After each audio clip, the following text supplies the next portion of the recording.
Amém, meus queridos? Glória a Jesus. Na semana passada, quem não estava aqui, eu te peço que você escute a mensagem da semana passada, porque a mensagem da semana passada ela é muito libertadora, muitíssimo importante, para que você ouça, assim como a mensagem que o apóstolo Wissam pregou na quinta-feira passada, eu considero também muito importante, que você ouça tanto a mensagem do sábado passado, quanto a da quinta-feira passada. A mensagem da semana passada foi sobre alguns são chamados, muitos são chamados e poucos escolhidos. Não foi esse o tema que eu dei, mas o intuito, o cerne da mensagem da semana passada é entre você ser chamado e você ser eleito por Deus, ser escolhido por Deus, há uma distância muito grande.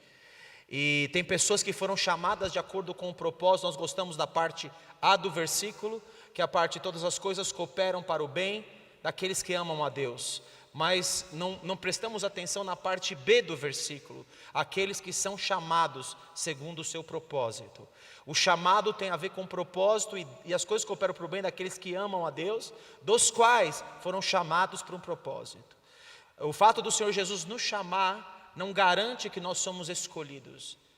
É como você que está numa eleição. Se alguém puder desligar o ar aqui, que está um pouco gelado para mim aqui, pode desligar tudo aqui. Se não tiver ar também, acho que sou eu que estou viajando na maionese. Mas o fato de você ser chamado e ser escolhido é como numa eleição. Numa eleição não é você que escolhe quem vai governar o país. Numa eleição não é você que determina.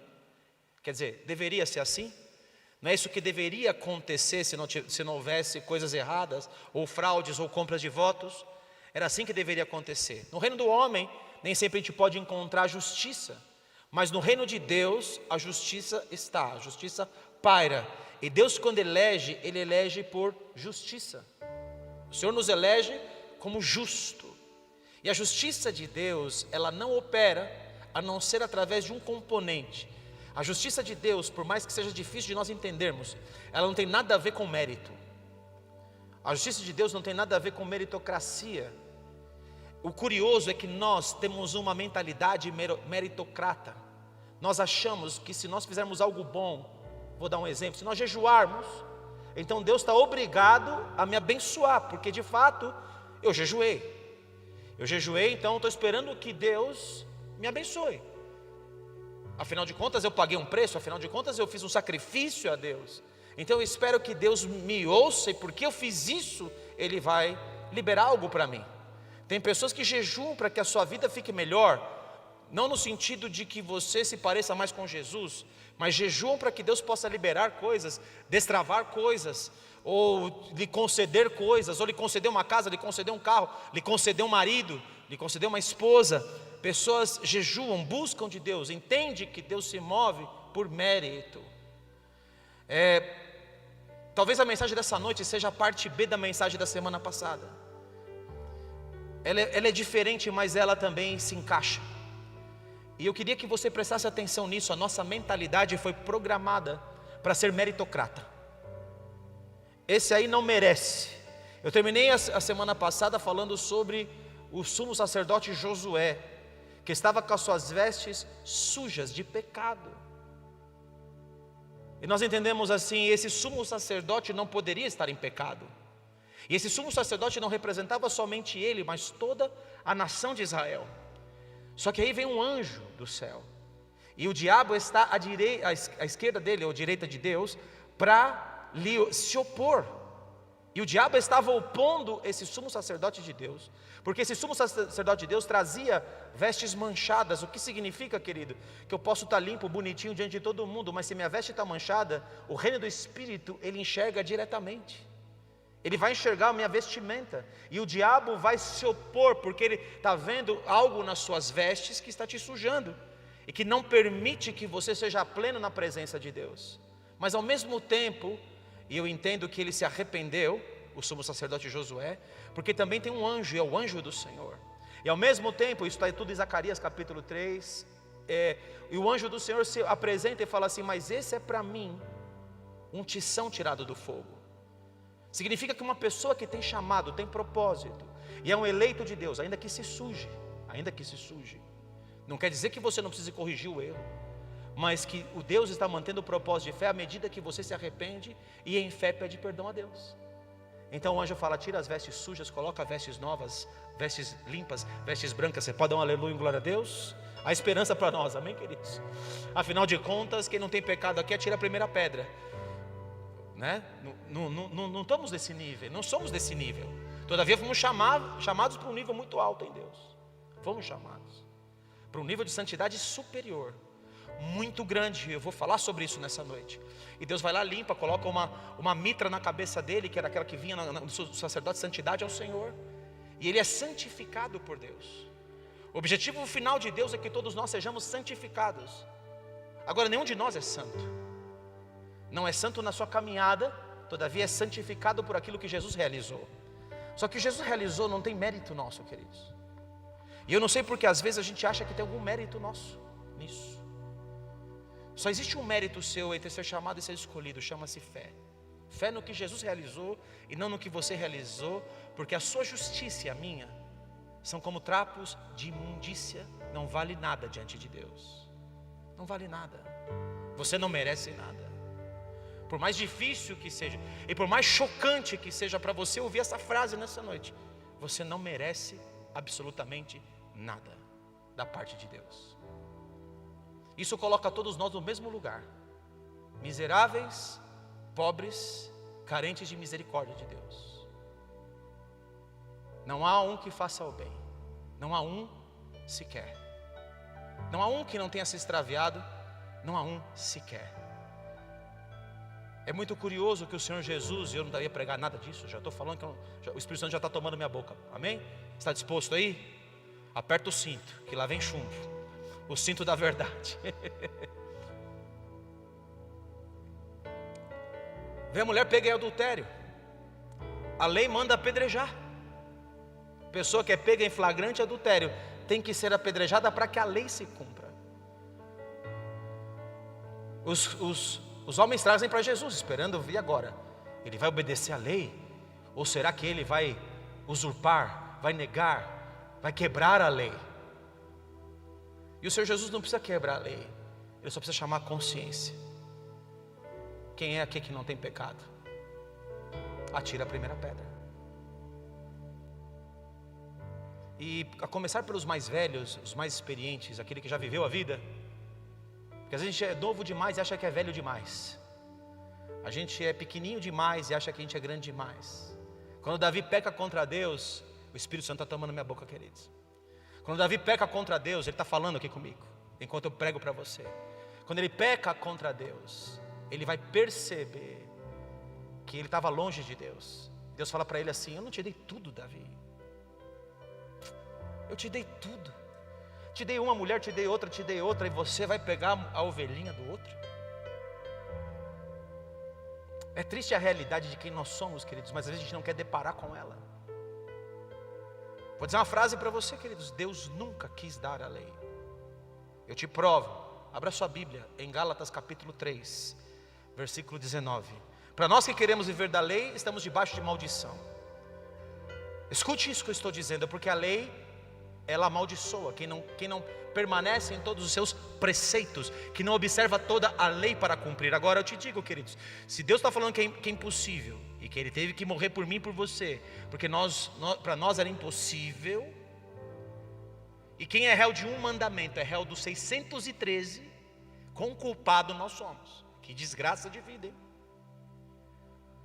Se você quer falar de culpa de alguém, olha a sua culpa. Você é culpado de 613 mandamentos, ainda mais se você tiver a mentalidade de meritocracia, porque aquele que observa os seus preceitos, em Gálatas capítulo 3, por eles viverá. Se você é um legalista na sua mente, é pela lei que você vai viver e pela lei que você vai ser julgado. E quem é réu na lei de um mandamento é réu dos outros 612, que são 613 no todo, derivados dos 10 principais. Você já imaginou, se você vive como legalista, que desgraça é a sua vida? Porque ainda que você pudesse viver o evangelho da graça, porque a lei veio por Moisés, a graça e a verdade por Jesus Cristo. Você pode dar um aleluia, glória a Deus. A graça de Deus e a misericórdia dele é a causa de eu e você não sermos consumidos. Então, queridos, Deus deu a lei em Gálatas 3,19 por um propósito específico. Gálatas 3,19 diz: qual pois a razão de ser da lei?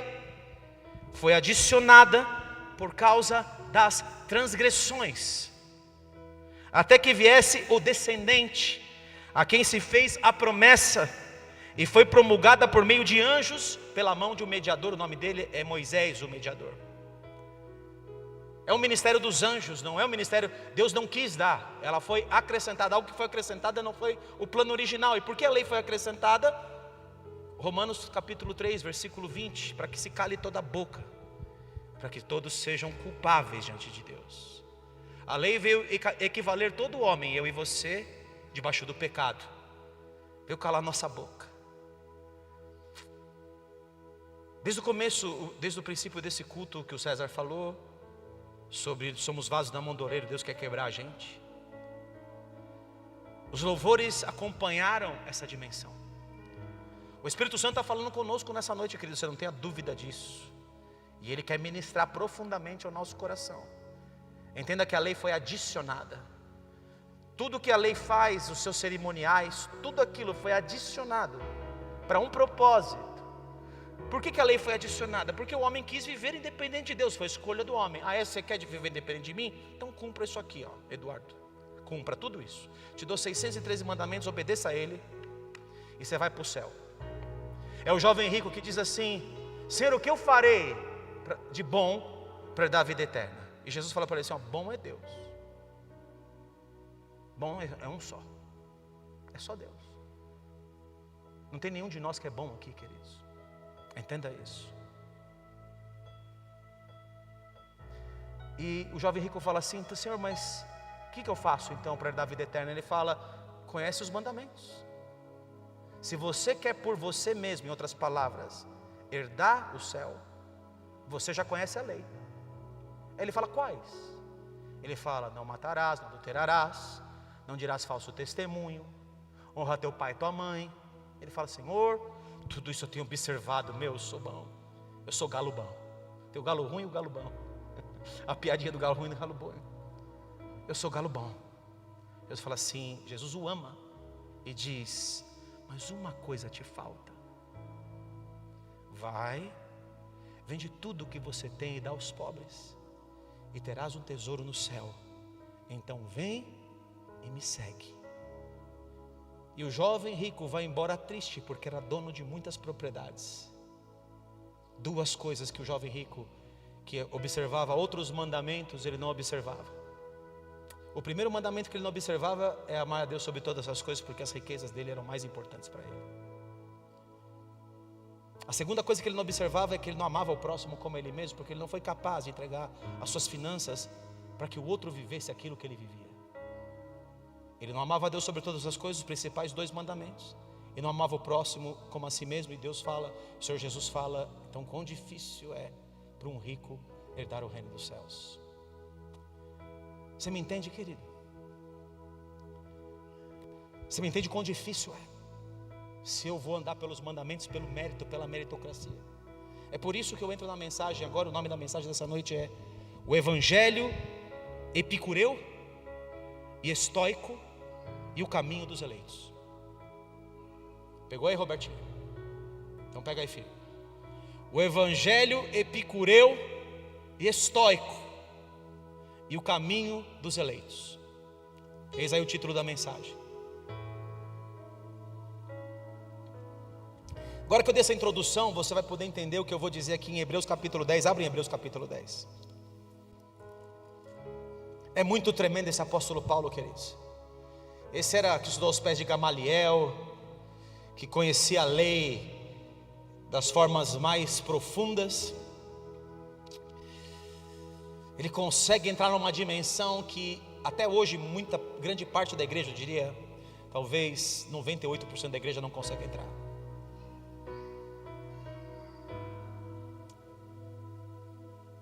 Ora, visto que a lei tem sombra dos bens vindouros, repita comigo: a lei é sombra, ela não é a imagem exata. Ela parece com as coisas do céu, mas ela não é do céu. Ela tem aparência, mas ela não é. E Deus, queridos, não se importa com aparência. de nada. Ele não se importa se você tem cara de santo, ele importa o que você faz no oculto. Ele importa o que você faz quando você sai dessa porta. Ele não importa se tem cara de crente e de santo aqui na minha frente, porque também pouco importa para mim. Porque eu já falei para você que eu sei que todo mundo é pecador. Ou todos pecam.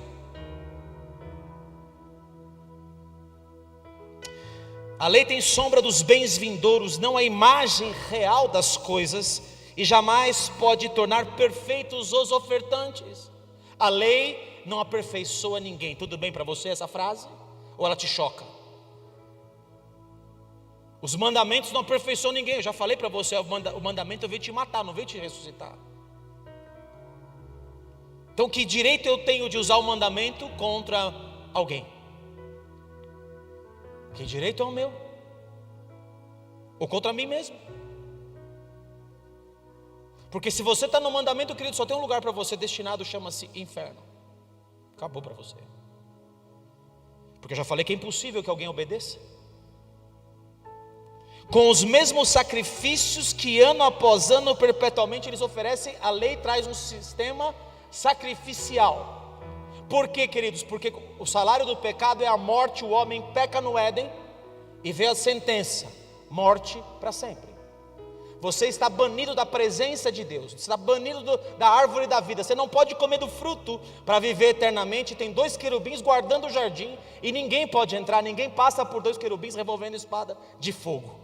Ninguém entra. Então o homem é expulso da presença de Deus, e o salário desse homem que peca é a morte para sempre. Acabou para nós, não tem jeito. Então Deus institui um sistema sacrificial que está ligado à lei. É um sistema que está ligado à lei. O sacerdote tinha que entrar de um jeito, ele acendia os candeeiros de manhã, acendia à tarde, ele levava o sangue dos animais que o cara veio trazer porque estava em pecado. Então ele vai lá expiar, ou seja, cobrir o pecado do camarada com sangue. E ele também fazia propiciação uma vez por ano pelos pecados. Propiciação significa, tinha um propiciatório dentro da arca da aliança, em cima da arca da aliança, onde estavam os querubins, chama-se propiciatório. O que é propiciar o pecado? É desviar a ira de Deus do camarada. Porque Deus odeia? Porque Deus é irado? Não, porque ele não pode olhar o pecado e olhar. Ele virou o rosto para o Senhor Jesus na cruz. Foi isso que o nosso Deus fez, ele virou o rosto para Jesus. E Jesus diz: Eli lama sabachthani, que significa Deus meu, por que me desamparaste? Desamparou porque estava com o meu e o seu pecado levado nele. Então Deus, ele é santo, e ele não coaduna com o pecado, ele não coaduna com os nossos erros. Há um evangelho muito fácil de que nós podemos pecar, porque afinal de contas, eu vou dar ao outro lado da moeda, nós somos todos pecadores. Mas não é isso que o evangelho diz, e eu vou te provar que não é isso.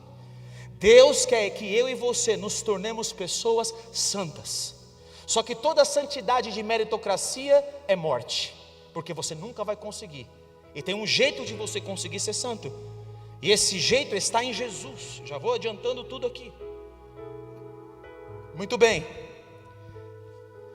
Então não pode aperfeiçoar, porque sacrifícios são os mesmos sacrifícios, são apresentados todos os anos. Vai lá no dia do perdão, no propiciatório, desvia a ira de Deus, porque no reino do Espírito há um princípio. Deus mata o primeiro animal no jardim para cobrir o pecado de Adão e Eva, que estavam usando as folhas da figueira, que significa a árvore do conhecimento do bem e do mal, que significa a lei, que já provei para você. Ele amaldiçoa a figueira, porque ele nunca mais coma alguém fruto de ti, não quero mais que vocês vivam de lei. Em outras palavras, é o que Jesus faz.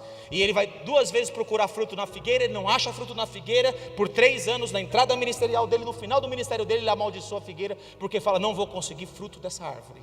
Eu não consigo tirar fruto de legalista, eu não consigo tirar fruto de fariseu, eu não consigo tirar fruto de hipocrisia, eu não consigo tirar fruto daqueles que não se entregam de verdade a mim. Não consigo. Eu não consigo tirar fruto de legalista. Eu não consigo tirar fruto de pessoas que falam: não, de Nazaré pode vir alguma coisa bendita. Eu não consigo tirar fruto daí. Eu não consigo tirar fruto daquele que traz a mulher adúltera e fala: apedreja ela. Eu não consigo tirar fruto disso aqui. Eu não consigo. Eu não consigo tirar fruto de uma igreja hipócrita e legalista. Não consigo tirar fruto. No capítulo 7, segura aí nesse capítulo 10, porque nós vamos pregar em cima desse capítulo 10.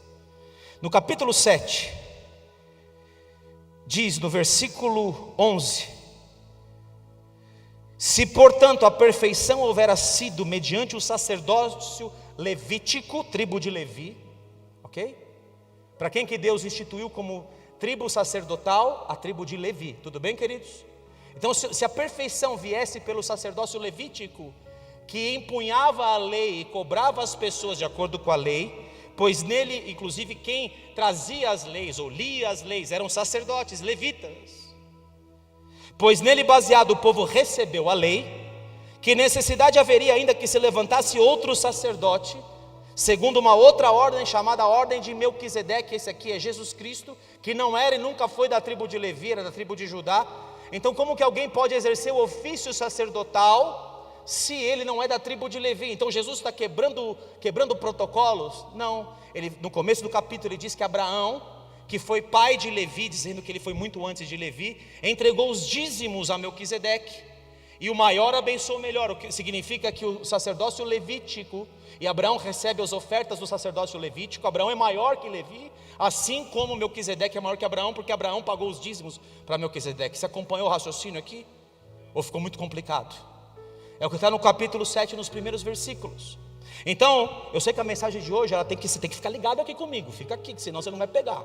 Só que essa mensagem é libertadora, é para a sua vida, é para você arrancar no reino do Espírito, é para você se tornar uma pessoa que vai arrebentar no reino do Espírito, versus aqueles que vão ficar parados, não vão ser eleitos, não vão conseguir alcançar, não vão conseguir atingir. Eu estou falando do caminho dos eleitos aqui. Então nesse versículo fala que houve mudança de sacerdote. Se há mudança de sacerdócio, há mudança necessariamente de lei, ok? E ele fala, pois quando se muda o sacerdócio, versículo 12, eu já falei o que vai dizer no 12, a mudança de lei. No 18, portanto, por um lado, se revoga a anterior ordenança.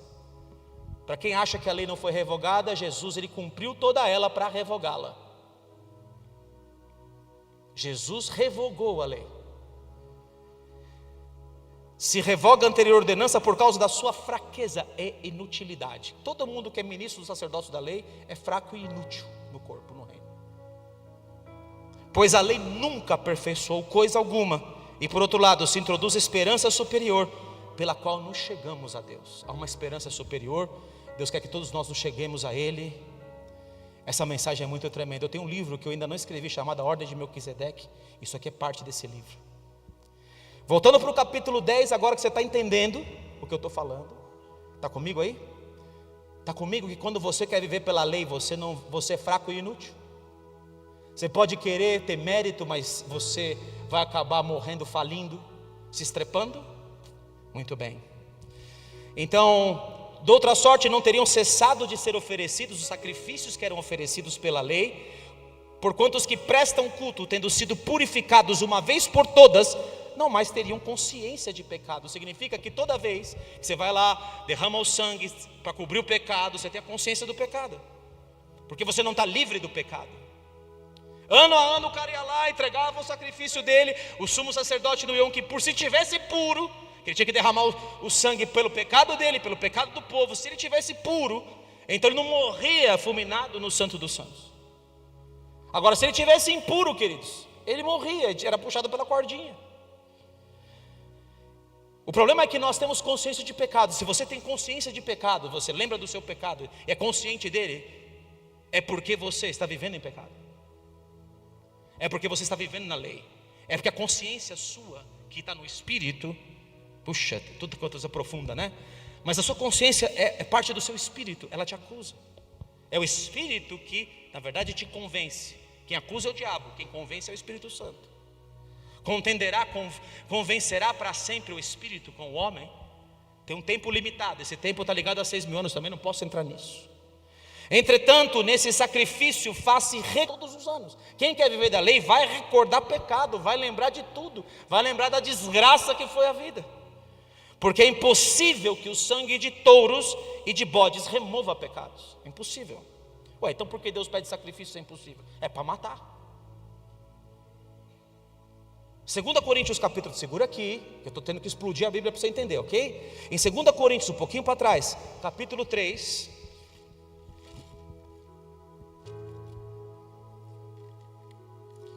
Se eu ficar só aqui, a parte B eu prego a semana que vem, tá bom? Não tem problema. É que se eu não introduzir bem o que eu estou te dizendo, você vai boiar naquilo que é o propósito da mensagem de Deus dessa noite. 2 Coríntios capítulo 3, a partir do versículo...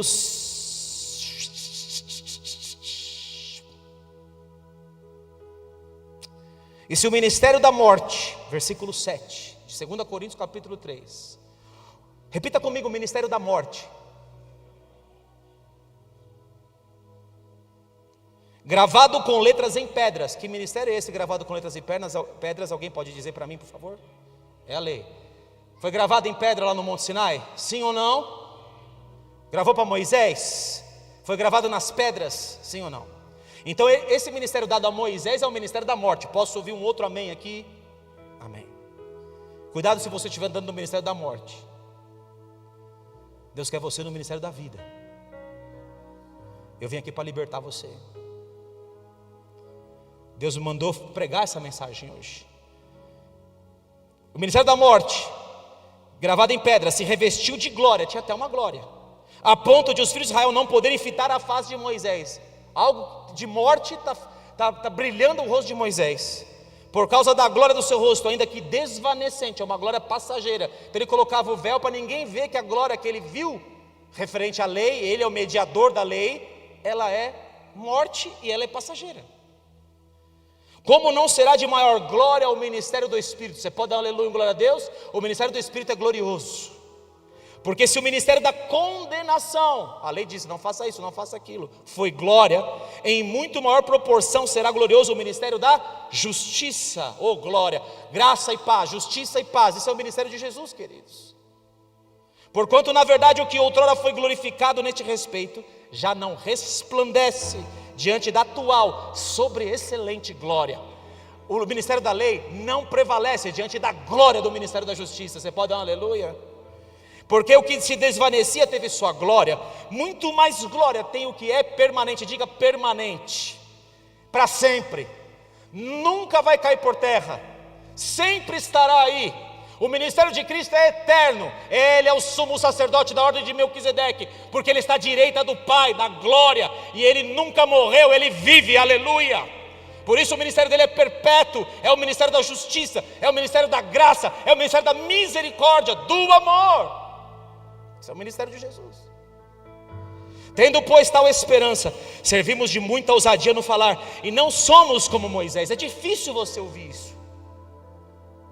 Parece que Paulo está falando contra Moisés. De uma certa forma ele está falando, não contra, mas está dizendo, isso aqui é pequeno, é passageiro, e é inútil, e é fraco, e não pode mudar você. Na verdade vai matar você. É o ministério da morte.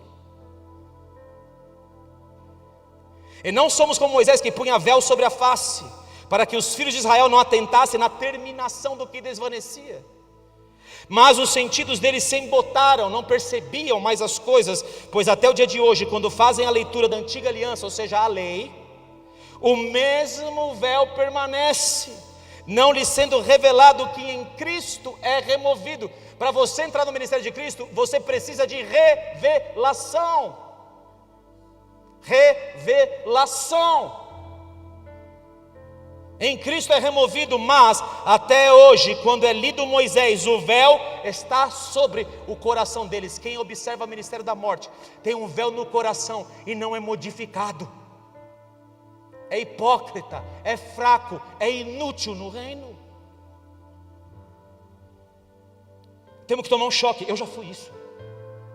Eu já fui o legalista mor. Pode esperar, pode dizer, eu era mais legalista que você, muito mais.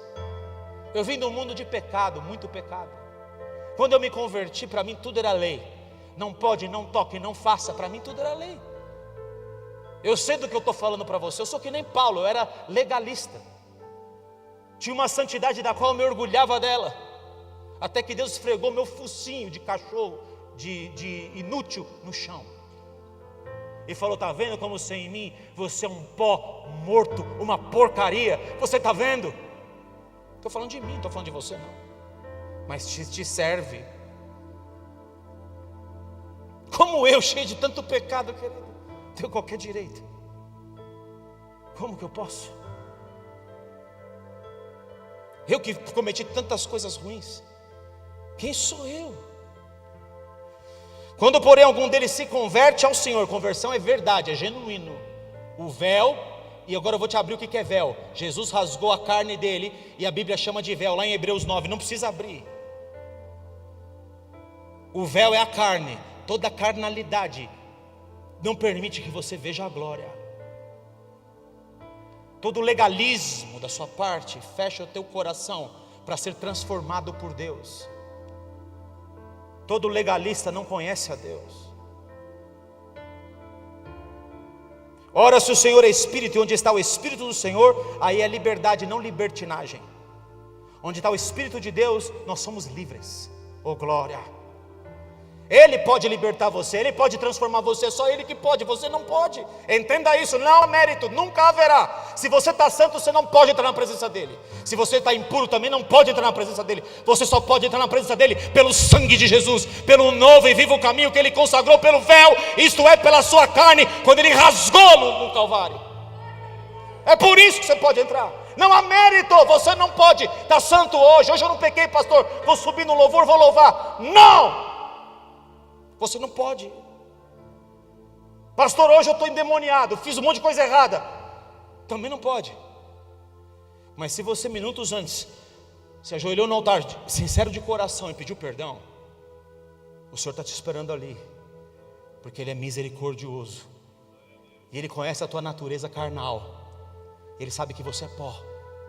E todos nós, com o rosto sem véu, sem carnalidade, sem legalismo, contemplando como por espelho a glória do Senhor, somos transformados à sua imagem, de glória em glória. Eu só posso ser transformado à imagem dEle quando o véu é rasgado, queridos. Acabou. Não tem mérito da sua carne. Rasga a tua carne hoje. Rasga ela. O Espírito Santo está falando conosco aqui, queridos. Não despreze a sua voz. Versículo 3 do capítulo 10, voltando no capítulo 10 de Hebreus.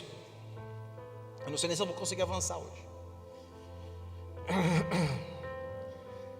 porque eu estou deixando o Espírito Santo me usar, tá bom, filhos? É impossível que o sangue de touros, lendo de novo o 4, e de bodes remova pecados. Por isso, ao entrar no mundo, diz, quem entrar no mundo? Vou te dizer já quem é: Jesus. Sacrifício e oferta não quiseste. Ué, se Deus instituiu a lei para operar sacrifício, por que Ele não quis sacrifício? Se Deus, o plano de Deus era que houvesse sacrifício de touros e animais, por que Jesus está falando que Ele não quis o sacrifício?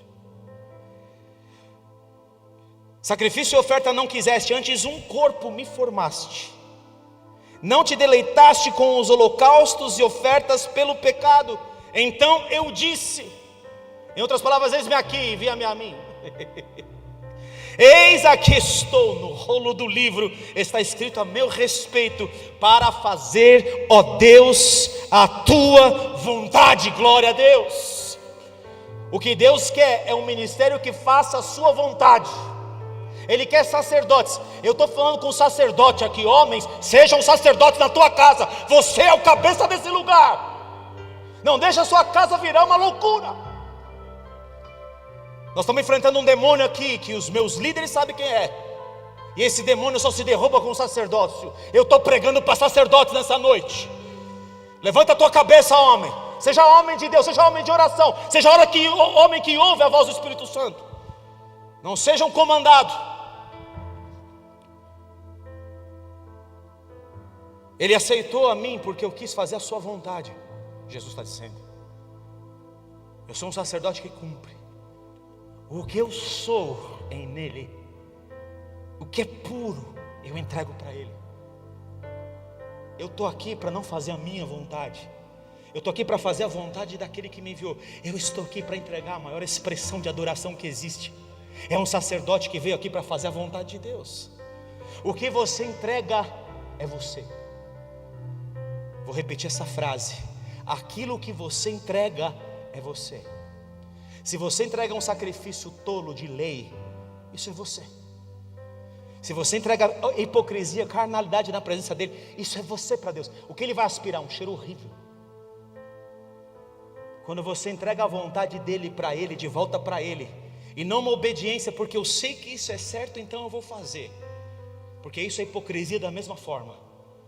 É muito mais do que isso. É Jesus no Getsemane tendo uma vontade diferente da vontade de Deus, e Ele está dizendo: Senhor, se possível, minha alma está angustiada e triste, passa de mim esse cálice, contudo não seja a minha, mas a sua vontade. Ele está obedecendo à vontade de Deus, mas é mais do que isso, ele está se conformando à vontade de Deus. Eu não estou obedecendo porque eu preciso obedecer ou porque é o certo, eu estou obedecendo porque eu estou me tornando isso. Então o meu sacrifício sou eu mesmo, e ele vai ser aceito. É um sacrifício de alguém puro, que foi ouvido por causa da sua piedade, que fala em Hebreus capítulo 5, ele foi ouvido quando ele disse: Pai, passa de mim esse cálice. Contudo agradou a Deus moê-lo. Isaías 53 versículo 10, agradou a Deus moê-lo, para que eu e você tivéssemos acesso a uma glória. Que direito tenho eu e você? Que direito? Eu estou aqui para fazer a sua vontade. Depois de dizer como as... Calma, eu disse que você é aquilo que você... que a sua oferta é você, não é isso que eu disse? Abra em Malaquias capítulo 1. Segura aqui no Hebreus 10, que eu estou pregando em cima de Hebreus 10, está comigo aí? Vamos navegar na Bíblia hoje. Você está gostando da mensagem? Está sendo boa para você? Ela está sendo boa para mim, está me revivendo muita coisa aqui dentro. Em Malaquias capítulo 1, no versículo 6, diz assim: Deus está falando com o povo. O filho honra o pai, e o servo ao seu senhor. Se eu sou pai, onde está a minha honra? E se eu sou o Senhor, onde está o respeito para comigo? Diz o Senhor dos exércitos a vós outros, ó sacerdotes, que desprezais o meu nome. Desprezo. Quando você faz a obra de Deus de qualquer jeito, você está desprezando Ele, a sua oferta para Ele. Ele está odiando, filhos. Eu venho aqui porque eu tenho que estar, eu venho aqui porque eu tenho que fazer, eu vou lá no 120 ou no 380 porque eu tenho que fazer. Eu vou louvar, subir para louvar porque eu tenho que subir. Ai, de novo vou ter que louvar. Ai, de novo vou ter que abrir o culto. De novo vou ter que interceder. Ai, não aguento mais. Aliás, isso é uma faceta desse demônio que atacou essa igreja por anos. Eis que desprezamos nós, vós dizeis: em que desprezamos nós o teu nome, Senhor? Eu faço tudo para ti, meu Deus. Ofereceis sobre o meu altar pão imundo, palavras sujas, e ainda perguntais: em que te havemos profanado? Nisto que pensais? A mesa do Senhor é desprezível. É desprezível. Quanta gente leva ministério de forma desprezível. É isso que Deus está recebendo de você. E você quer receber o que de Deus? Isso é típico de um legalista. Aquilo que eu poderia oferecer para o Senhor, para os meus pais, eu ofereço a Deus. Esse povo louva-me com os lábios, mas o coração está distante de mim. Aquilo que eu podia honrar meu pai, eu desonro ele. Está tudo certo. Está tudo certo. Eu acho que está tudo certo. Louva-me com os lábios, mas o coração está distante. O que Deus está recebendo de um povo que fala palavras lindas para Deus, mas o coração é esse? É de desonra, de fazer coisas de qualquer jeito. Que coração é esse? O que Deus vai receber? Ele fala: a mesa do Senhor é desprezível, as coisas de Deus são desprezíveis, as pessoas de Deus, por quem Ele morreu, são desprezíveis. Por quem Ele pagou o preço, não você, o sangue dele, não o seu. É o sangue dele, não é o seu. Porque o seu sangue não compra nada, mal compra a sua vida. Aliás, não paga nem a sua vida o seu sangue. Você me desculpe a minha sinceridade, difícil de ouvir. Quando trazeis animal cego para sacrificar, quando você não enxerga e traz diante de mim qualquer coisa, é cego. É um cego guiando outro cego. Hipócritas, é um cego guiando outro cego. É um hipócrita, é um fermentador. Não é isso mal? E quando trazeis o coxo ou enfermo, não é isso mal? Ora, apresenta-te ao teu governador, acaso terá ele agrado em ti e te será favorável, diz o Senhor dos Exércitos. Agora, pois, suplicai o favor de Deus que nos conceda a sua graça, mas com tais ofertas nas vossas mãos, aceitará Ele a vossa pessoa. A sua oferta é você. Você pegou? A sua oferta é você mesmo. É muito difícil. Caim e Abel ofereceram. O Caim Deus aceitou Abel, mas não aceitou Caim. É certo que se você proceder bem, tu serás aceito. Você será aceito. Mas se você proceder mal, cuidado aí, segura o seu pecado, porque ele vai derrubar você, ele vai pegar você. É isso que Deus está dizendo em outras palavras. E Caim não domina o seu próprio corpo. Ele não se domina, ele mata Abel, porque ele foi rejeitado, a sua oferta, ele foi rejeitado diante de Deus.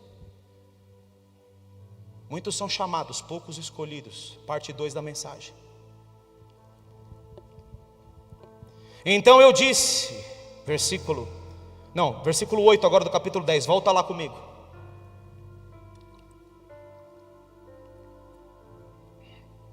Alguém entendeu que a sua oferta é você? Como nós temos oferecido coisas para Deus aqui, meus queridos, meus amados. Como tem sido? Eu venho no culto só quando estou na escala?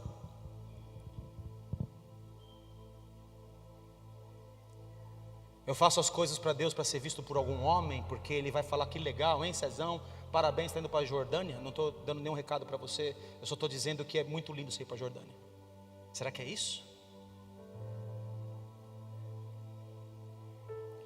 É para algum homem me ver e falar: puxa, que oração, hein, o pastor Felipe? Que oração, pastor Felipe? Nossa, quando você orou a terra tremeu. Porque eu quero ser aceito pelo Felipe? Qual a motivação daquilo que você entrega para Deus, querido? Qual que é a motivação? É por causa de mim? Quando eu estou aqui você está, quando eu não estou aqui você não vem? Se é por causa de mim, pobre de você. Eu não posso te entregar nada além daquilo que Deus me diz para entregar. Aliás, quem está falando com você hoje é Ele mesmo, não sou eu. Eu sei que é Ele. Não estou tendo que bater nenhuma ripa, não estou tendo que destruir demônio nenhum hoje. Está livre para eu pregar aqui. Porque a semana passada nós derrubamos o desgraçado, chamado Amaleque, desgraçado do inferno. Aí ele correu, mas nós vamos pegar ele lá em cima também. Deixa ele que nós vamos catar esse desgraçado. Eu vou catar ele pelo pescoço. Com o espírito de adoração, de fazer a vontade do meu pai. Ai dele, vai ter que sair da minha frente. Por causa de mim? Coitado de mim, eu ia apanhar feio dele. Mas Jesus, queridos, Ele é poderoso. Ele é o leão da tribo de Judá. É na força dele, no nome dele, que nós pegamos esses desgraçados do inferno.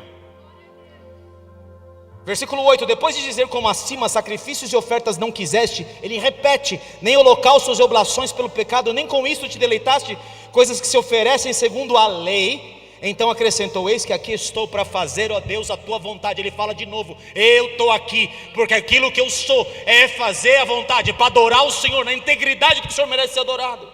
E não tem carne aqui, eu rasguei ela inteira para o Senhor. Rasguei o pecado deles, para eles poderem entrar junto comigo, porque eu não quero entrar sozinho. Que coisa. Remove o primeiro para estabelecer o segundo. Sabe o que ele está falando aqui? Remove a primeira aliança para estabelecer a segunda. Posso ouvir um amém aqui? Você está acompanhando agora? Está entendendo a linguagem do Espírito aqui? Nessa vontade é que temos sido santificados. Oh glória! Na vontade de Jesus, que se entregou até a morte sendo puro. É nela que eu e você estamos sendo santificados. Você não pode, mas tudo aquilo que Ele realizou é nessa vontade que Ele cumpriu, na adoração que Ele entregou e que todos nós somos incapazes. É nessa vontade cumprida de Deus que agradou Moelo e que Ele morre e ressuscita. É nessa vontade que eu e você estamos sendo santificados. Você só pode ser santo entrando nessa vontade.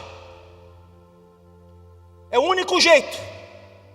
Não tem mérito. Dói, que doa dentro de você. Não é o que você fez, não é nada disso. Não tem mérito. É na vontade que Ele realizou. Nessa vontade é que temos sido santificados. Temos sido contínuo. Verbo contínuo.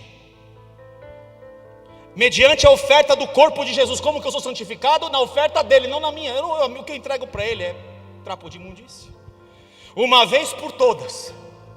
Porque o que Ele fez não teve que ser repetido. Ora, todo sacerdote se apresenta dia após dia para exercer o serviço sagrado e oferecer muitas vezes os mesmos sacrifícios que nunca, jamais podem remover pecados. Jesus, porém, tendo oferecido para sempre um único sacrifício, único, só um, pelos pecados, assentou-se à destra de Deus. Ele está lá na glória, porque ele viveu a vontade e se entregou em vontade, ele absorveu glória. Você não entendeu isso? A adoração de Jesus, da vontade de Deus, é tão profunda, tão poderosa, que Deus glorificou ele. Abre Filipenses 2, por favor, filho.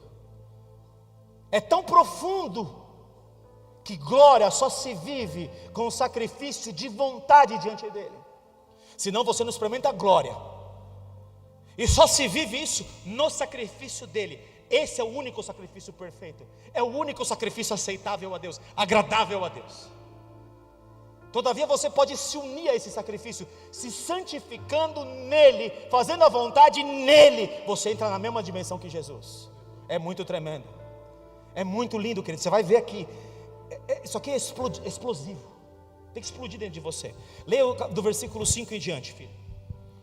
Filipenses 2, 5 em diante. Tende vós o mesmo sentimento que houve também em Cristo Jesus, pois ele, subsistindo em forma de Deus, não julgou como usurpação ser igual a Deus. Antes, a si mesmo se esvaziou. Se esvaziou. Assumindo a forma de servo, se tornando sacerdote e servidor de adoração contínua e única a Deus. Como? Tornando-se em semelhança de homens e reconhecido em figura humana. Se humilhou, se tornou como nós, humilde. Cadê a nossa humildade? Da onde a jactância? Foi de tudo excluída. Que jactância, que soberba. O que você fez que você mereceu alguma coisa do céu? O que nós fizemos aqui? Meus filhos, que o Espírito nos acorde,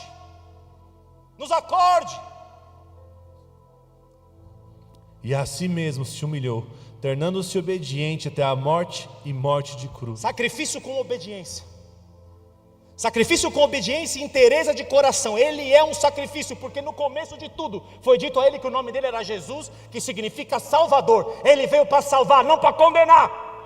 Ele suprime quando ele diz, segura aí, o Espírito do Senhor está sobre mim e me ungiu para evangelizar o pobre, pôr em liberdade ao oprimido. É para o outro, não é para mim. Curar o quebrantado, dar vista aos cegos e apregoar o ano aceitável do Senhor. Eu ainda estou te aceitando. Mas ele suprime a seguinte frase, que está em Isaías 61. E o ano da vingança do nosso Deus. Deus não veio julgar nem vingar. Posso ouvir um amém aqui? Amém. Não é do ministério do Espírito isso. Continua, filho. Pelo que também Deus o exaltou sobremaneira e lhe deu o nome que está acima de todo nome, para que ao nome de Jesus se dobre todo o joelho, nos céus, na terra e debaixo da terra. Céus, terra e inferno, tudo se dobre. A glória que eu estabeleci na vida dele, porque ele se moeu por mim.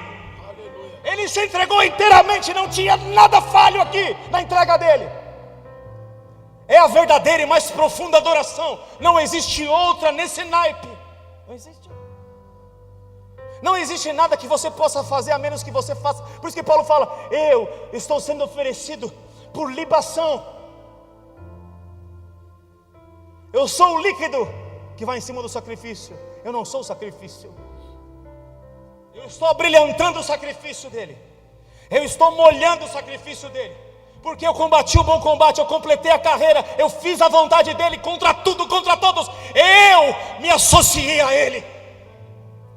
Eu sou o que ele é. Vivo não mais eu, mas Cristo vive em mim. O viver que agora tenho na carne, vivo na fé do Filho de Deus, quem me amou e a si mesmo se entregou. Como ele se entregou, eu me entrego. Por isso há amor dentro de mim. Essa é a santidade que Deus busca em você. Amor. Amor. É isso que Deus está buscando dentro de você. Não lei. Deus não está buscando lei. Ele está mudando o sacerdócio, querido. Entenda que Ele mudou o sacerdócio. Por que nós vivemos no sacerdócio antigo ainda? Meu Jesus, é muito forte, filhos. Isso aqui é matéria para seminário. Eu estou tentando dar num culto. Nessa vontade, não antes, versículo, o único sacrifício pelos pecados, versículo 12, assentou-se à destra de Deus, aguardando daí em diante até que os seus inimigos sejam postos por estrado dos seus pés. Quem é o estrado dos pés do Senhor Jesus? Me diga aqui, por favor. Quem é? Quem é? Vai, sem medo. somos nós, queridos. Nós somos o corpo dele, nós estamos pisando principados e potestades. Só vai ser completo quando nós pisarmos junto com ele. E para eu pisar junto com ele, Deus espera glorificar a mim e a você. Eu quero glorificar ele, Senhor, com a mesma glória que tu me deste. Eu quero dividir com eles a glória que o Senhor colocou sobre mim, para que eu possa entrar na dimensão de glória que ele entrou. Acompanha o raciocínio espiritual. Eu preciso também ser entregue em vontade completa a ele. A minha pergunta para você, do Espírito Santo: o que você está fazendo aqui? Está com a sua vontade inteira aqui? Está com a sua vontade inteira em Deus? Tudo que você faz de fato é para ele?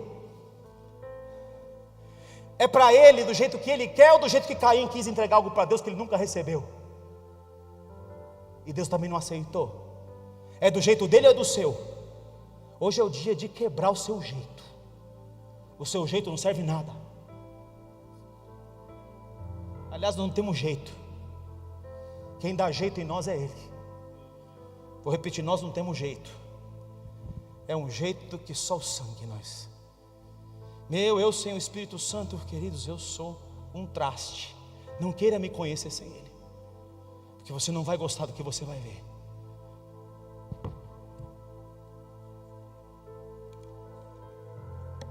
Hoje eu falava com ele, meu amigo Espírito Santo.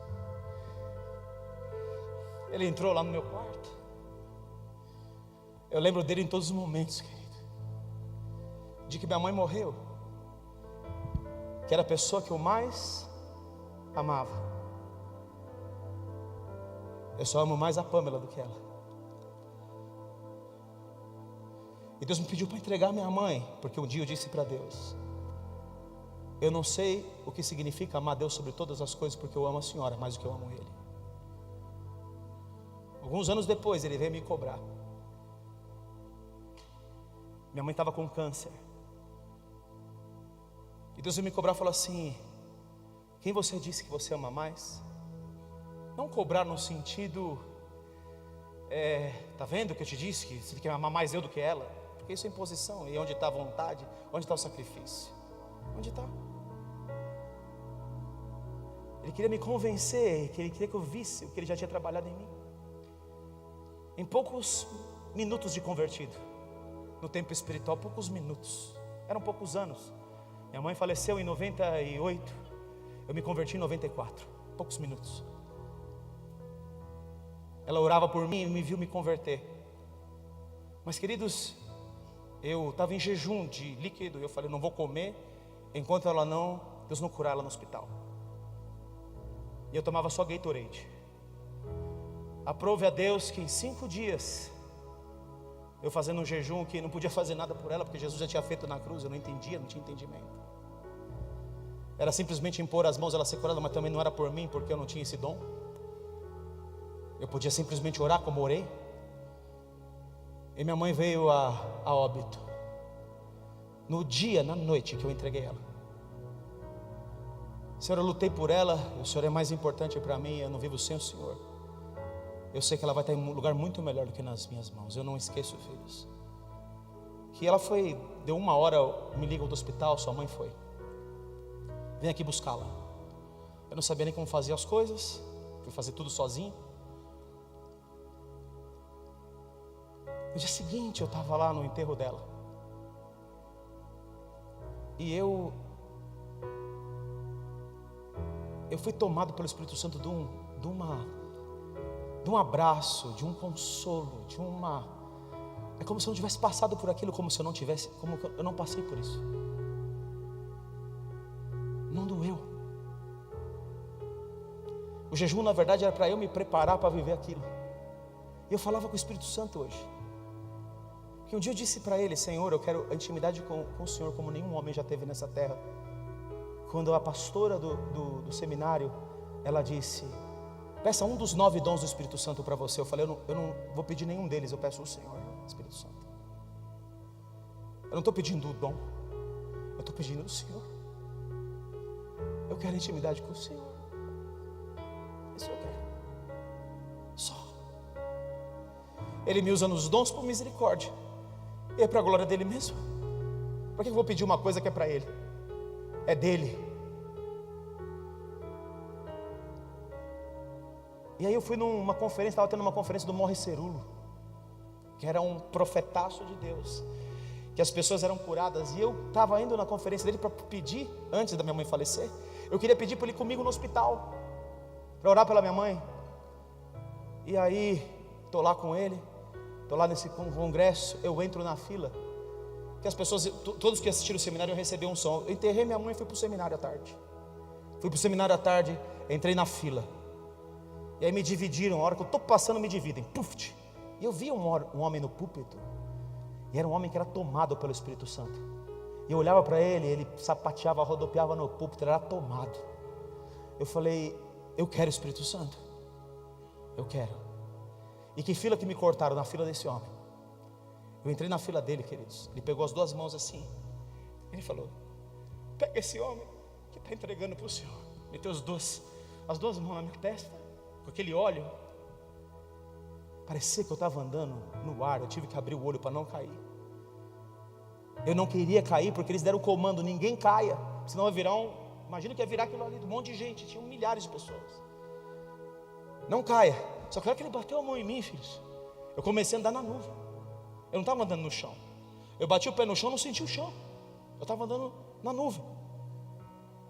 E desde aquele dia, o Espírito Santo me abraçou.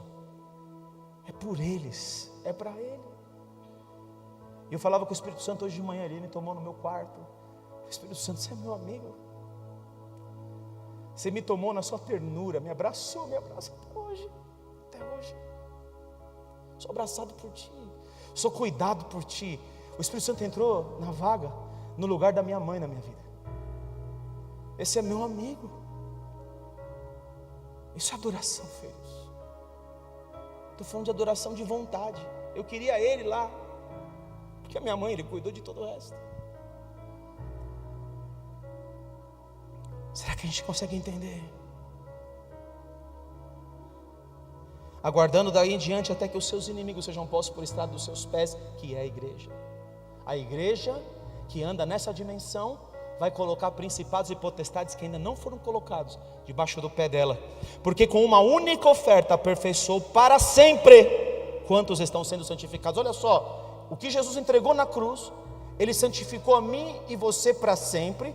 Mas ele coloca o verbo contínuo aqui, aos que estão sendo santificados, estão sendo aperfeiçoados. Só que ele já realizou, e quem realizou santificação na minha vida e na sua vida foi ele, ponto final.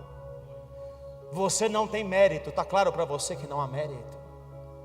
Está claro, meus queridos? Você pode dar um amém aqui? Entenderam?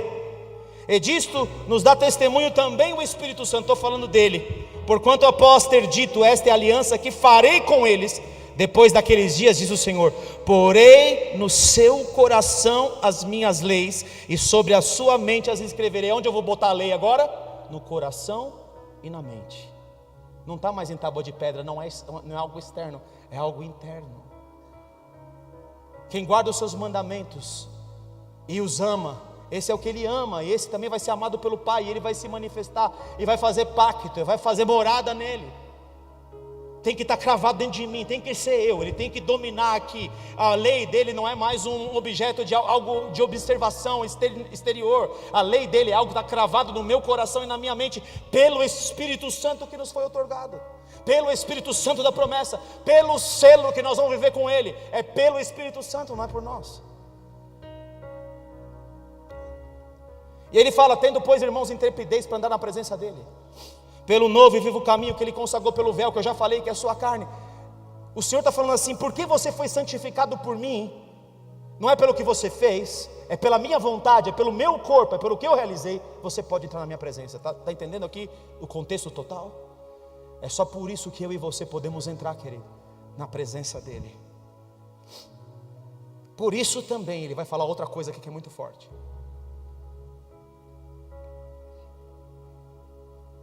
Estou te entendendo, pastor. Versículo 26 do capítulo 10 ainda. Porque se vivermos deliberadamente em pecado, se eu viver no evangelho da lei, naturalmente eu vou viver em pecado. Está claro para você? E se eu viver deliberadamente em pecado, depois de termos recebido o pleno conhecimento, que está recebendo hoje é o pleno conhecimento do que é graça. Da verdade, já não resta sacrifício pelos pecados. Pelo contrário, certa expectação horrível de juízo e fogo vingador, preste a consumir os adversários. Sem misericórdia morre, pelo depoimento de 2 ou 3 testemunhas, quem tiver rejeitado a lei de Moisés, que é o ministério da morte. Quem rejeitar a lei já morre pela boca de 2 ou 3.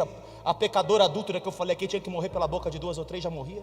O testemunho de 2 ou 3 pessoas já condenava ela. De quanto mais severo castigo julgai vós, será considerado digno aquele que calcou aos pés, desprezou o sacrifício de Cristo, e profanou o sangue da aliança com o qual foi santificado. Está vendo o que ele está falando? É o sangue do que ele derramou, o sacrifício dele é que santificou você. Como é que ele santificou você e você não vive em santidade? Essa é a pergunta do Espírito Santo para nós. Como é que eu não persigo santidade se ele me santificou? Está certo que eu estou em processo de santificação. Por isso que muito crente está aí, vivendo uma vida de qualquer jeito, porque ele não aceita transformação, ele não se dedica à transformação, ele não acessa o que Jesus deu de acesso para ele, de ver a glória, porque ele vai diante da glória com véu, e com véu diante da glória você não consegue entender, e não consegue ser transformado. Você tem que estar com o rosto desvendado, tem que estar sem véu, tem que estar sem hipocrisia, tem que estar sem carnalidade, senão você não vai reconhecer. Tem que estar na fé do que ele realizou e não no que você está realizando, porque a sua justiça é trapo de imundícia. Fechou tudo para você. Fechou? Aí ele diz, 32, lembrai-vos porém, beleza, hein? Lembrai-vos porém dos dias anteriores, em que depois de iluminados, diga, eu estou sendo iluminado. Diga, eu estou sendo iluminado. Está entrando luz dentro de você. Se alguém pode ver no Espírito aqui, veja a luz que está entrando aqui. É uma grande luz. Depois de serem iluminados, sustentares grande luta e sofrimentos. As pessoas não querem sofrer por Cristo. Quando você é iluminado, querido, Deus te puxa para um lugar. Eu não estou nem aí no horário que se exploda o horário. Quando eu sou iluminado, Deus me leva para um lugar, um compartimento, chama-se sofrimento. Eu não posso entregar meia mensagem hoje, de verdade eu não posso. Senão vai ficar sem desfecho para você no seu coração. Quando eu sou iluminado, Ele me leva. Jesus, Hebreus 5:8, aprendeu a obediência por meio daquilo que sofreu. Se Jesus teve que sofrer para aprender, imagina você e eu. Já imaginou? Ora, expostos como espetáculo, tanto de opróbrio, que significa vergonha, quanto de tribulações. Vai passar tribulação, e daí? Ora, tornando-vos coparticipantes com aqueles que desse modo foram tratados, porque não somente vos compadecestes dos encarcerados, está amando alguém, está indo atrás de alguém, está indo no 120, no Carapicuíba, nas nações, na Jordânia, na África, está indo no Haiti, que já foram, está indo atrás de alguém, está coparticipando comigo, está amando o próximo, está entregando adoração a mim. Não está indo porque é obrigado, está indo porque está rendido a Ele, está entregando a sua vontade a Ele, não está fazendo a sua, mas está fazendo a dele, aleluia. É assim que Ele vê. Não abandoneis, versículo, porque não somente vos compadecestes dos encarcerados, como, versículo 34, como também aceitastes com alegria o espólio dos vossos bens, o repartir dos vossos bens. Quantos aqui Deus pediu tudo e entregou? Quem foi nesse nível de adoração? Quantos entregaram tudo que tinha no banco? Que entregaram suas casas por amor a Ele? Quantos foram José, que a Bíblia menciona, Barnabé, que entregou o terreno, tudo que ele tinha aos pés dos apóstolos, e isso ficou como cravado para a igreja? Quantos? Quantos jovens ricos foram abordados por Jesus e falando assim: me entrega tudo que você tem, dá aos pobres, você terá um tesouro no céu? Quantos pastor José do MCM Povos nós temos aqui, que quando ele tinha 4 hospitais, milhões e milhões de reais, tudo que Deus prometeu, ele entrou no hotel e se sentiu triste, e o Espírito Santo falou para ele: vende tudo que você tem, dá aos pobres, terá um tesouro no céu. Quantos pastor José temos hoje? Quantos pastores do pastor José, que todos eles entregaram tudo para Deus, como vontade de Deus, nós temos hoje no meio eclesiástico, no meio da igreja? Quantos? Será que você é um deles? Será que Deus pode de verdade contar com uma adoração profunda sua, filho, filha? Será que Ele pode? Será que Ele pode arrancar tudo de você, porque tudo que você tem é Ele? Será que o desejo maior do seu coração é o céu e as coisas estão no céu? Será que é isso mesmo? Ou será que você está sendo distraído pelas coisas dessa vida, conquistando as coisas dessa vida? Para quê? Esses dias da minha casa, eu e minha esposa ensinamos as minhas filhas. Não é sobre o que nós temos, é sobre quem nós somos. Eu não estou aqui para adquirir uma grande riqueza para vocês, filhas. A riqueza que eu estou entregando para vocês é a mais importante. O seu pai e a sua mãe, o nosso amor, o desejo do nosso coração é fazer a vontade daquele que nos chamou. É esse o maior tesouro que eu posso entregar para minhas meninas. O Noah não sabe ainda porque ele não consegue compreender, mas já incluímos ele na oração quando fizemos.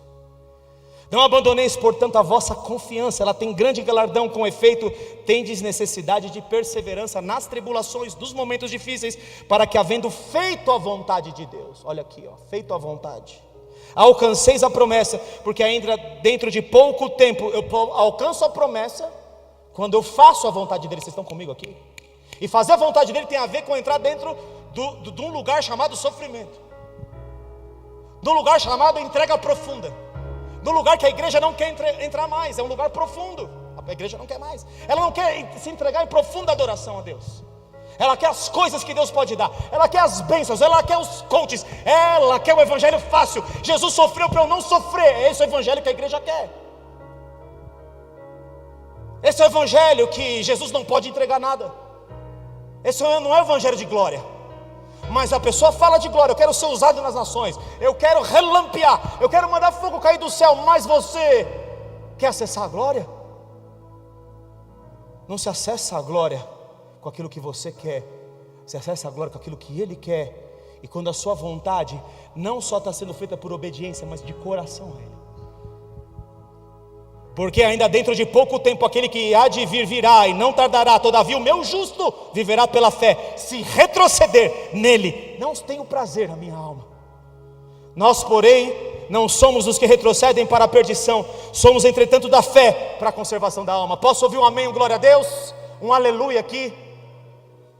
Rápido, agora eu vou para o final da mensagem.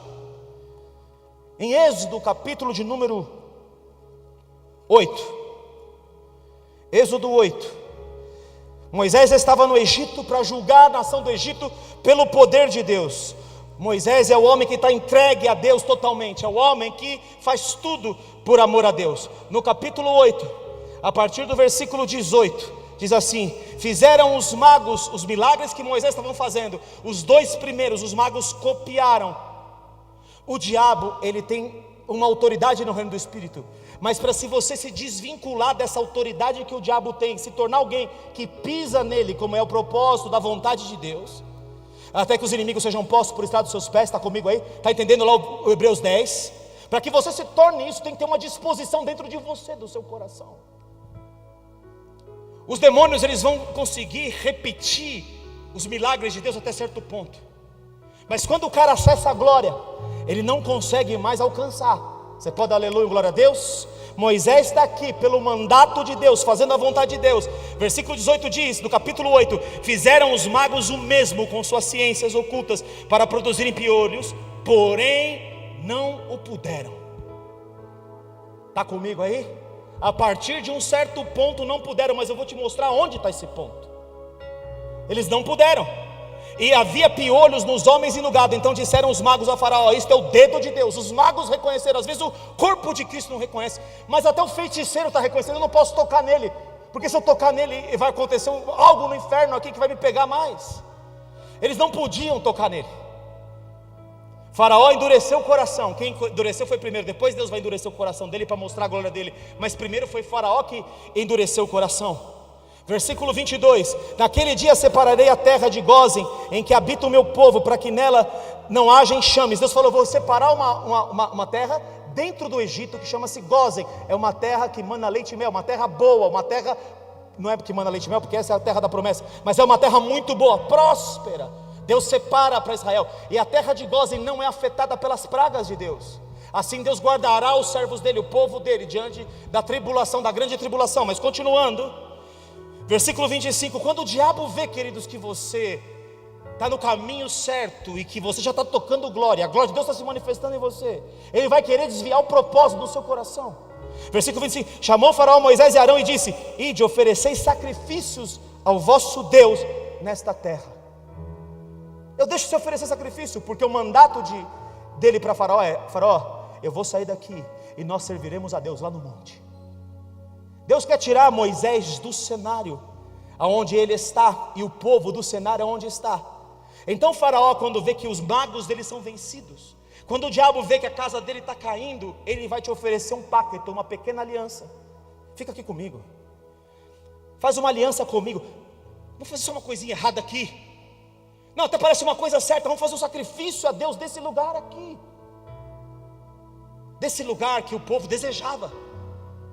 Deus fala: não, deixa o meu povo ir para me oferecer sacrifício num lugar, no deserto.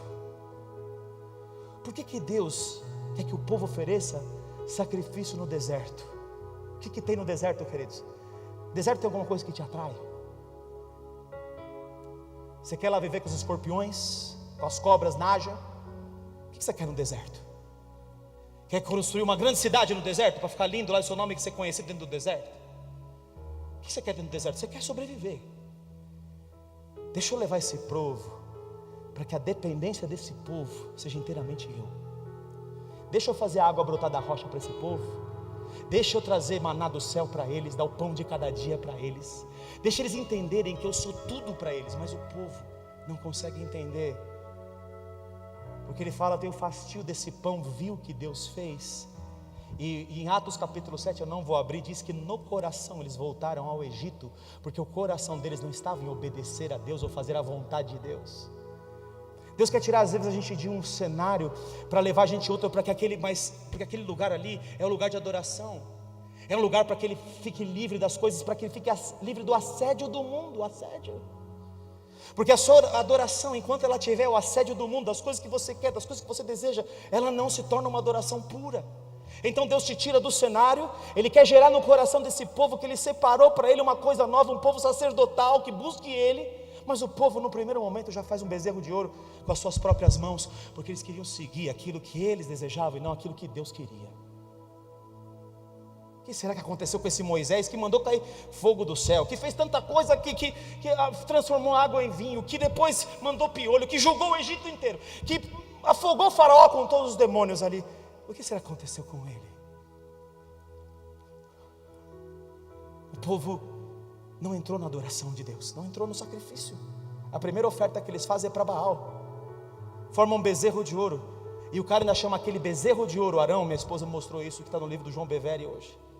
Mostrou o bezerro para Arão, e Arão falou: este é o seu Deus, este é Yahvé, este é o Deus que nós servimos. Chamam o bezerro de ouro de Yahvé, porque estava acostumado com os ídolos do Egito e ainda não tiraram os ídolos do seu coração. Vocês estão comigo, filhos? Às vezes está chamando de Deus algo que não é Deus, algo que é para o seu próprio consumo, algo que é feito pelas suas próprias mãos, algo que você quer o endosso de Deus e que Deus nunca esteve nisso. Esse povo, aí, nem todo que me diz Senhor, Senhor, entrar no reino dos céus, eu fiz milagre em teu nome, mas eu expulsei demônios. Eu não conheço você, apartai-vos de mim, vós que não têm santidade, que não praticam, que não obedecem com interesse de coração a mim. Eu não conheço.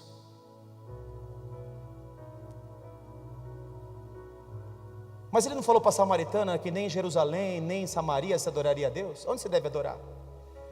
Eu declaro que a hora vem, já chegou, em que os verdadeiros adoradores adorarão ao Pai em espírito e verdade. Não é lugar, mas às vezes Deus tem que te levar num lugar para você entender o que é adoração. Às vezes Deus te permite passar momentos difíceis para você entender o que é adoração a Ele. Ele permite te quebrantar para você entender: puxa, Deus está me quebrantando, Ele está me... Você sabe a melhor forma de Deus tratar comigo, queridos? É quando Ele tira a unção da minha cabeça. E eu sinto, eu sou sensível. Quando Ele quer tratar comigo, eu falo: isso aqui não está bom. Eu falo: opa, vamos correr, deixa eu correr para o pé dele, que é o único lugar que eu posso estar. E Ele fala: entrega essa adoração a mim, entrega essa vontade a mim, entrega tudo para mim, filho. Isso. Mas o povo hoje está querendo... Daniel, o que ele faz? Era o local que fez Daniel? Ou era o coração que fez Daniel? Daniel, agora você tem um direito aqui, ó. Você vai comer na mesa das finas iguarias do rei. É seu direito. Quantos crentes estão nessa vibe aí? Deus me faz cabeça e não cauda, as coisas ruins não podem acontecer, o povo não quer sofrer. O povo não quer sacrifício, o que Deus quer é sacrifício. Aquele que quer ser meu discípulo e me seguir, toma a sua cruz e faz o que com ela? Me siga. Você pode seguir Cristo sem cruz? E ainda fala em Lucas 14, você não calculou o preço antes de entrar nessa empreitada aqui? Não calculou quanto custa servir Jesus? Não calculou que tem que deixar pai, mãe, amigo, amiga, casa, bens, tudo por ele? Você não calculou o preço? Então você não devia estar aqui. Mas glória a Deus, você foi chamado para estar aqui, amém, meu querido? É com você essa mensagem. Deus quer a perfeita adoração de você, até colocar os demônios debaixo dos seus pés, aleluia. Em Atos, capítulo de número 17. Por que Jesus vai para o deserto, queridos? Quando querem aclamar ele rei. Será que você consegue entender? Ele não queria a glória dos homens. Mas será que isso tentá-lo? Sim ou não? Ele é o rei dos reis, o senhor dos senhores. Ele veio aqui para morrer por esse homem. Você acha que era tentação para ele, quando o homem falava assim, você é nosso rei, já cumpre tudo, o seu Messias, você que vai reinar sobre as nações, reina agora, Senhor Jesus, reina sobre nós. O que ele fazia? Ele saía desse lugar, ia para um lugar deserto, e ali ele orava. Quantos aqui estão querendo a glória do mundo, chamando de glória de Deus? Esses são que estão agora aqui em Atos 17, que é o título da mensagem, e que é o final dela também. Em Atos 17, Paulo tinha feito a vontade de Deus. Ele tentou passar por uma cidade e Deus impediu. Na verdade, o Espírito do Senhor impediu Paulo. Quantos estão sensíveis para ouvir a voz do Espírito Santo? O Espírito Santo impediu, mas à noite Deus já respondeu. Aparece um varão macedônio, ele diz, Paulo, passa para a Macedônia. Paulo vai lá, expulsa demônio e vai preso por causa disso. Sabe por que Paulo foi preso? Porque estava fazendo a vontade de Deus. Está comigo aí? Ele estava adorando a Deus com a vontade dele. Ele estava com Deus, e por isso que na prisão ele não falava assim, Deus, o senhor foi me deixar eu ficar aqui dentro dessa prisão? Onde o senhor está na minha vida? Está vendo? Acho que eu vi tudo errado. Acho que não era Deus falando, acho que era o demônio falando. Não, Paulo está louvando a Deus junto com Silas. Você pode dar um aleluia em glória a Deus? E de repente o que acontece? Quando a sua vontade, olha a revelação, está rendida à vontade de Deus, está fazendo o que Deus quer, vem um terremoto do céu. Paulo é colocado num lugar de autoridade, derrubando o principado. Terremoto é prisão de principado. O principado está caindo por terra, as cadeias estão abrindo. Você pode dar aleluia em glória a Deus? Isso é que Deus faz com homens que querem viver a vontade dele, queridos. Paulo vive isso. E aí tem que sair da cidade porque querem matar ele, querem pegar ele, vão lá na casa do Jason, que era discípulo, e Deus dá um jeito ali neles, porque estão fazendo a vontade de Deus, porque não era a hora deles. E aí Paulo chega em 17, no capítulo 17, ele chega lá diante dos atenienses, filósofos da época. E enquanto Paulo, versículo 16 do capítulo 17, presta atenção, aguenta mais um minuto comigo, você aguenta aí, filho? Você aguenta a palavra ainda? Aleluia. Enquanto Paulo, só viu um aleluia, porque os outros já estão morrendo, né? Pode ficar de pé, se vira. Enquanto Paulo os esperava em Atenas, o seu espírito se revoltava em face da idolatria dominante na cidade. Por isso dissertava na sinagoga entre os judeus e os gentios piedosos, também na praça todos os dias, entre os que se encontravam ali. E alguns dos filósofos epicureus e estoicos contendiam com ele, havendo quem perguntasse, o que quer dizer esse tagarela? E outros parecem pregador de estranhos deuses, pois pregava Jesus e a ressurreição, pregava a vontade de Deus, que Jesus morreu e ressuscitou para nos libertar. Isso confronta um espírito que está impregnado dentro das igrejas, espírito do epicureu, da filosofia do epicureu, que vem dos edomitas, de viver os prazeres. Então você foi feito para ser feliz. Deus na verdade te quer só próspero. Você foi feito, divorcia dela, porque você não é feliz com ela. Divorcia dele, é lícito. O cara começa a achar na Bíblia aquilo que não existe, porque Deus odeia o divórcio. Mas eu não consigo saber onde esses caras, pastores epicureus, que querem o prazer. Os homens hoje querem o prazer. O espírito da Grécia domina. O espírito da Grécia domina nos esportes. O cara não vem no culto porque ele quer ver a final de não sei o quê. Ele faz o culto ao corpo. Ele quer ser o fortinho, a menina quer ser a sei lá o quê. Entendeu? A cultura. Sou tão inteligente que Deus não cabe na minha inteligência. Epicureu, amigo dos prazeres. Só que também tem os estoicos. E por que o epicureu é assim? Porque ele não quer seguir os passos de Jesus, ele não quer sofrer. Eu quero ter prazer, eu não quero sofrer. Aí você escuta o evangelho que Jesus sofreu para que eu e você não soframos. Mas onde está o evangelho de tomar a cruz e seguir ele? Onde está o evangelho de que no mundo tereis aflições, tem de bom ânimo, que aquele que foi iluminado, esse vai passar tribulação e vai passar momento difícil? Onde está esse evangelho para essas pessoas? Mas ele gosta do evangelho do epicureu. Você na verdade é um Deus, e como Deus você tem direito de deuses. Aí tem os estoicos. O que são os estoicos? É o oposto do epicureu, é a razão. Só que na razão dele ele encontra o seguinte: olha, essa situação ruim aconteceu, eu não vou sofrer com ela. Ele bloqueia o sofrimento. Então, para não sofrer, é tudo natural, é tudo natureza. Isso aconteceu porque tinha que acontecer. Então, eu não vou sofrer por causa disso, afinal de contas tinha que acontecer. Eu não quero sofrer por isso. Então, eu bloqueio o sofrimento. E o evangelho de Jesus Cristo, querido, que Paulo está pregando, é o evangelho onde ele está se tornando a pura adoração, a libação sobre o sacrifício de Jesus. Ele está fazendo a vontade de Deus acima de qualquer outra coisa. Esse é o tema da mensagem dessa noite.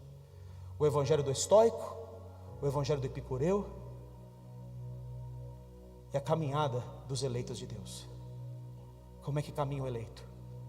O eleito caminha fazendo a vontade de Deus à custa de qualquer outra coisa, e não só fazendo, conformando a vontade dele à vontade de Deus, para entregar pura adoração a Deus. E aí sim ele pode experimentar uma glória que todos os demônios lhe são submissos. Ele não se envolve com os negócios da vida. O que o diabo entrega na mão dele não lhe fica nessa goza e nessa terra, pode adorar aqui, faz o que você quiser. Não. O meu negócio não é com nada que esse mundo possa me entregar. O meu negócio é oferecer a mais pura adoração a Deus. Se você entender a mensagem desta noite, você entendeu a segunda parte da mensagem dos eleitos de Deus. E você precisa entender a mensagem da semana passada. Se você não estava aqui desde o começo, escute a mensagem desde o começo da semana passada e dessa semana. Deus está fazendo algo aqui. Deus está lançando um novo fogo no meio dos jovens, e quem entender o fogo de Deus vai entrar nele. Quem não entender vai ficar além da glória e não vai poder entrar. Está vindo algo muito grande sobre nós, porque nós temos permanecido fazendo a vontade de Deus. Permanecer é muito difícil, perseverar é muito difícil. Mas o meu justo viverá pela fé. Se ele retroceder, nele não se compraz a minha alma. Tem muita gente que está achando que Deus está no negócio, e Deus já saiu do negócio faz tempo. Ela está por ela mesma. Se eu e você ficarmos por nós mesmos, sabe o que vai acontecer com nós, queridos? Nada. Se não é pior. Mas eu declaro que quem escutou essa mensagem nessa noite, os ouvidos foram abertos, os corações também. Que entre o Espírito da vontade de Deus em nós, que o mesmo Espírito que está em Jesus Cristo e nenhum outro possa adentrar dentro dos nossos corações, da nossa mente, que o Espírito Santo que crava um mandamento que é do céu dentro do meu coração, do seu, da minha mente, da sua mente, possa cravar dentro de você, em nome de Jesus. Vamos louvar a Deus.